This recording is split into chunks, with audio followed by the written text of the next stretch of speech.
Well, despite the recent interest in the topic of gratitude, there's still ongoing debate about what gratitude actually is. Some people construe gratitude as a fleeting feeling, a transient emotion, whereas other people are more inclined to stress the more enduring aspects of gratitude, and they see gratitude in trait-like terms, so that gratitude is a disposition or an attitude that's cultivated over time. And both of these views are represented in the literature. Well, gratitude has become increasingly popular in both psychology and philosophy, so it's been highlighted as a key element of positive psychology, and it's been associated with lots of different positive psychological benefits. So, for example, subjective well-being and life satisfaction. Gratitude's not just this exchange emotion. Gratitude has emotional benefits in expressing it. It helps us complete the enjoyment of a benefit. And at the same time, philosophers have shown a lot of interest in gratitude as well. They've been questioning the nature of gratitude and whether it's a moral virtue, and debating about what gratitude actually is. I think of gratitude as a moral obligation that's generated by a special relationship between a benefactor and a beneficiary, and the beneficiary has the obligation to the benefactor. And then it was very unclear when you had a debt of gratitude or an obligation, what constituted the content of that. And that interested me as a philosopher, that there seemed to be little address to that. And so one of the things I attempted to do was flush out what it is that you actually owe when you owe somebody gratitude, and when is it done. The work which I'm doing in connection with gratitude at the moment is exploring its relationship with theological inquiry and religious faith. And the point is that it seems to me that we easily misunderstand the nature of theological language. It has, in fact, a performative dimension, by which I mean that people who confess a religious faith and who explore their religious faith in theological understanding are wanting to do something and not merely to say something. Gratitude is one of the greatest of all virtues for a number of reasons. I think that it really is pro-social by nature. Expressing your gratitude can help you to acknowledge the role of other people in your life. What I like about gratitude is it helps you separate the essentials, but that attitude of gratitude, of being appreciative of one's good fortune, is an important virtue, and I think its importance largely comes from its connections to humility, of recognizing that I'm not the sufficient condition for my own success. A lot of things have to fall into place. One of the things that we've wondered is whether it's the absence of gratitude that we notice. So we don't necessarily notice people saying thank you, but if somebody doesn't say thank you, we really notice it. Similarly, the virtue of humility might share some characteristics there. We don't necessarily praise somebody for being a really humble person, but if somebody's arrogant, if somebody shows the infelicitous opposite, we do tend to notice it. So it could be the case that virtues like humility and gratitude are perhaps neglected because we don't really notice them. Our initial theory was that there are three basic kind of sub-traits that contribute to what makes up a grateful person. They obviously appreciate the contribution of others in their life. They have a lack of a sense of deprivation, or positively a sense of abundance. People who feel deprived are very grateful. People who feel that life has been more than abundant tend to be grateful. And then thirdly, they appreciate simple pleasures.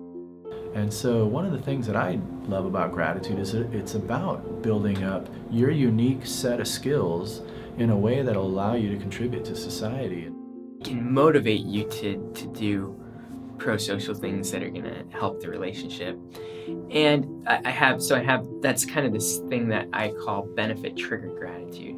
And then there's a second kind of gratitude that I call generalized gratitude. So most researchers have defined gratitude very narrowly as this, receipt of a benefit from a benefactor to a beneficiary. But there's this other kind of gratitude I call generalized gratitude that's more of what you might feel when you're out in nature, just feeling this general sense of appreciation for what you have, or even for a relationship, not a specific thing that the person did, but just for the relationship in general. My work on gratitude, if I'll just talk about that for a minute, has been on what I call propositional gratitude, which is being grateful that something is the case, as opposed to, I think, what's usually thought of as targeted gratitude, being grateful to someone for making something the case. I think this conference is a wonderful idea, because I think one thing that's clear in the wonderful sort of the paper that 3 members of the Jubilee Center co-wrote on the recent work, gratitude, that you see the diversity of thought, especially within philosophy. Well, there are concerns that if people emphasise the instrumental benefits of gratitude too much, it could prove self-defeating. And I think it only takes a moment's reflection, really, to distinguish really between gratitude that's motivated to enhance your subjective well-being and a gratitude born of a sense of joie de vivre, the goodness of life, or the very kind and unexpected generosity of someone we know. So clearly there's a difference really between intrinsically motivated and extrinsically motivated gratitude. And it's very important, I think, that whilst there may be benefits to subjective well-being of cultivating this grateful disposition, that doesn't come to occlude these important sort of interpersonal aspects of gratitude and a richer and deeper understanding of the concept. Actually, there's a lot of different conceptual controversies that surround gratitude. So, for example, does gratitude always feel good, or is it associated with negative feelings as well?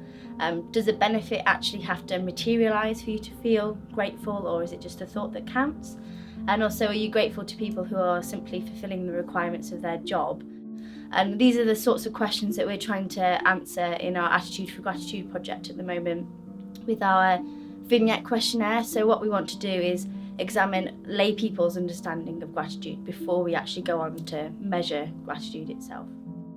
Of course, people like somebody who's grateful, and it can lead you to be complacent about things, and it also can be to the advantage of people who would take advantage of your optimism. I was interested in a paradoxical concept, and that is offensive gratitude. Interesting gratitude has been on its positive aspects. I think there are situations in which it's appropriate to emphasize the negative.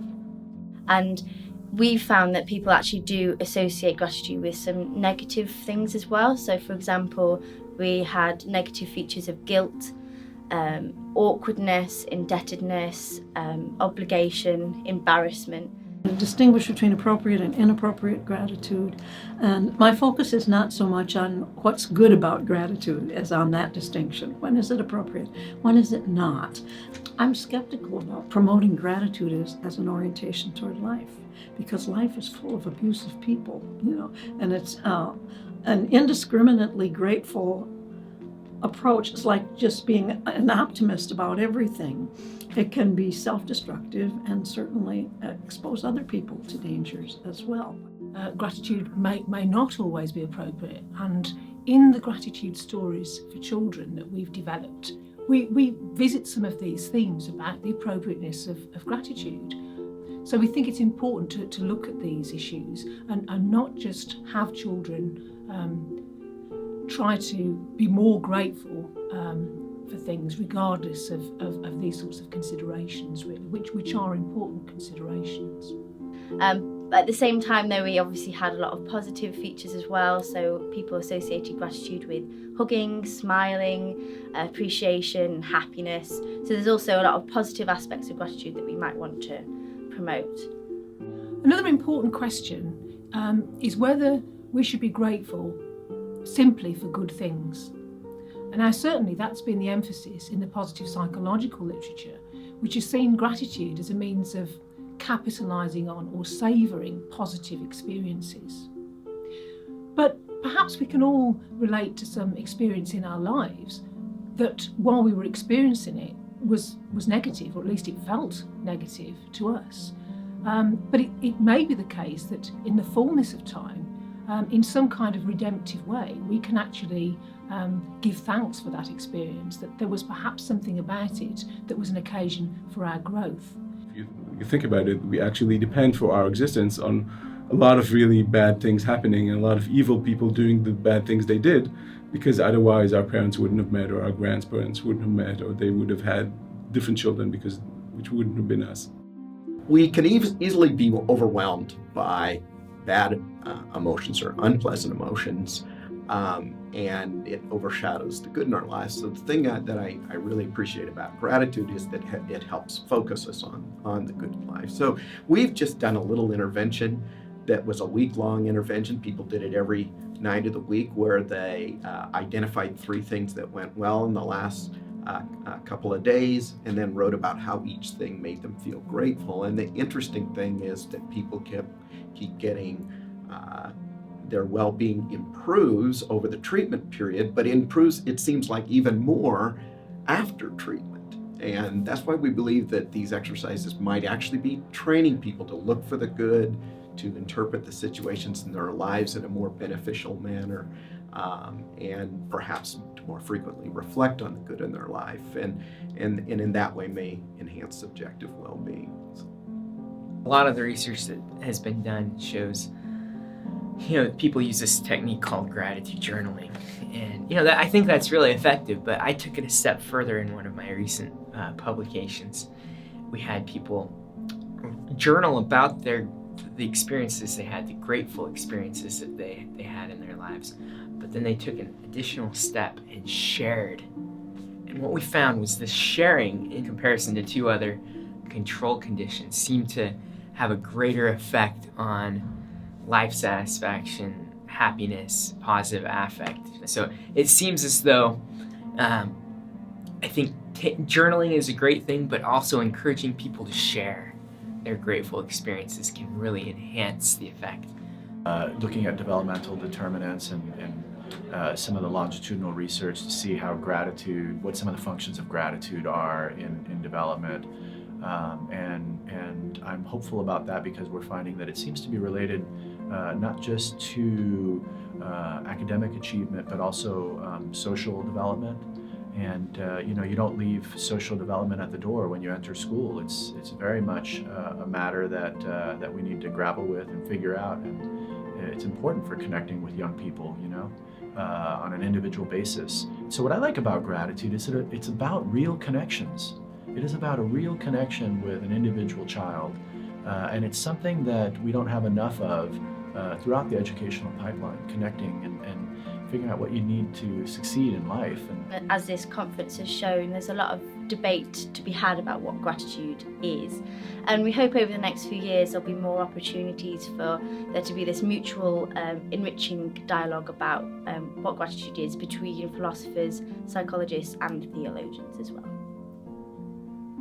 This sort of interplay, and having philosophers understanding what psychologists are up to, and having psychologists draw on some of the conceptual and normative resources of philosophy, I think can make everyone's work better.